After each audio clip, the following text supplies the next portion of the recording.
able to describe transformations? Let's try some practice problems. So I've written the standard formula up there just so you remember which number is which letter. So I like to start by identifying each letter. So in this problem, A is -2. K is 1/2. D, this one's the trickiest one for identifying. So notice in the original formula, it's x minus d. So that means in this problem, it's not -5, it's just d equals 5. And lastly, c equals -6. Now we have to describe what this actually means. So when a is -2, it means two things. Firstly, let's deal with the negative sign. So watch my previous video if you forget what each of the letters actually represents. But the negative always means reflect for A or K. So I'm going to say reflection, so R for short, and along the x-axis.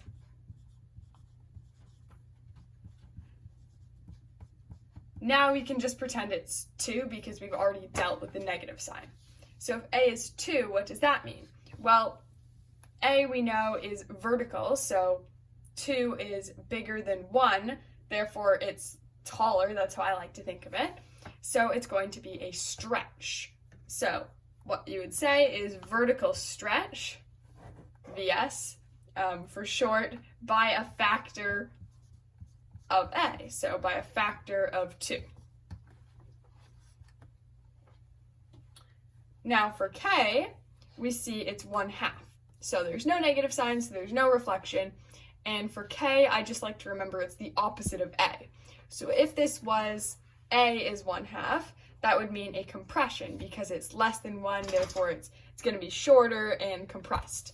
So instead of it being a compression, it's actually going to be a stretch. And we know that it's also horizontal because it is K, so horizontal stretch, and it's by a factor of 1/K. So 1/1/2, 1 divided by 1/2. Another way to think of it is flip it. So if it's 1/2, it becomes 2/1, which is just 2. Or if it began as 2, if you flip it, then it would become 1/2. So that's another way to remember it. Next, that's all for K. Let's move on to D and C, which are the easiest, just moving the graph around, not changing it, not changing the shape. So we remember that it's like the two A and C are like the vertical parts of the sandwich, so to speak, and K and D are the horizontal parts. So it's going to be a horizontal translation. And if it's horizontal, that means left to right, right? So it's going to be 5 units right. And lastly, let's move on to C. C, we know it's going to be a vertical translation, and that means up or down, so 6 units down because it's negative. So let's try another example. To begin, let's identify our letters. So A is 1/3, K is -3/4,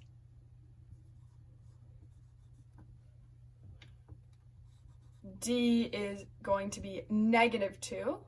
Notice the original is -D, so therefore it would be, in order for it to be +2, it would have to be -2. That's why I said D is -2. You can just remember you have to flip the sign. And lastly, C is 4. Now let's describe what this actually means. So when A is 1/3, I like to think of it like a height. So 1/3 is shorter than 1. Therefore, it's going to be a compression. So it's going to be a vertical compression by a factor of 1/3.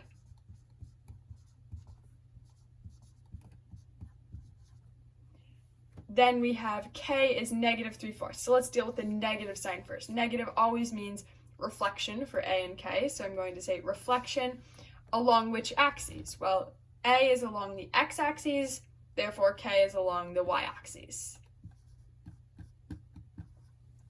And now let's just pretend it's 3/4 because we've dealt with the negative. Well, 3/4 we also know is less than 1, so I like to pretend it's a, and then k is the opposite, so 3/4, that would mean a compression if it was a. Therefore, in this case, it's going to be the opposite because it's k, so it's going to be a stretch. So k is horizontal, so a horizontal stretch by a factor of 1/k. So you can do 1 divided by 3/4, or you can think of it as you just flip the fraction. So instead of saying 3/4, it would be 4/3. Both ways you get the same answer. Now we're done the two hard ones that change the shape. Now let's move on to just the D and C. So D is horizontal, right? Because it's a sandwich with horizontal in the middle. Horizontal translation, and it's -2, so that means 2 units left. And C we know is a vertical translation, and it's positive, so it's going to be up, so 4 units up.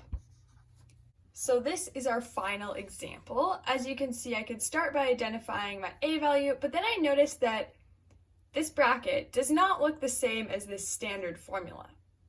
So this is something you have to be really careful about. It would be easy to say, okay, k is -2, D is, maybe change the sign, let's say -10, but that would be wrong. So as you can see here, the k value is actually always factored out of, and then there's 2 brackets. So k, and then if you multiply it in, then you would get something that looks like this. So we have to remember to factor your k value out. So it would be -f and then do square brackets. So you'd factor out the constant. So in this case, -2. And when you're factoring out, just divide whatever term by, divide each term by whatever you're factoring out. So -2 divided by -2, just 1. So x, 10 divided by -2 would be -5. And that's, now you notice it's in the same format. So now we can go ahead and identify what each of our letters are. So we see A is -1, K is -2, D is 5 because we know it changes signs, and C is 7. So your D value would have been wrong if you didn't do this step. Now we can describe what this actually means. A is negative, so we know that means a reflection. So it's going to be a reflection along the x-axis. Is there a stretch or compression? Well, A is 1, and 1 is like the standard, it does nothing. So no, that's all for A. Now let's move on to K. We notice K is also negative. So we know that means a reflection, and instead of along the x, it's along the y-axis. And K is, now we can think of it as just being 2. So if this was A, 2 would be taller, therefore it would be a stretch. Therefore, in this case, K is the opposite, so it's going to be a compression. So we could say a horizontal compression, and by what factor? Well, by a factor of 1/k, or by a factor of, well, in this case, 1/2 makes sense, like 1/k. Or you can think of it as you flip it. So right now it's 2/1. You could think of all numbers as 5/1, 7/1. So 2/1, flip it, becomes 1/2. Notice I didn't include the negative sign here because the negative we already dealt with the reflection. And you don't, once you say it's a reflection, you don't have to think of it as negative anymore. In this case, D is 5, so we know that's going to be a horizontal translation, and it's positive, so 5 units to the right. And C is 7, so it's going to be a vertical translation, 7 units up. Thanks for watching. Please like and subscribe for more videos like this.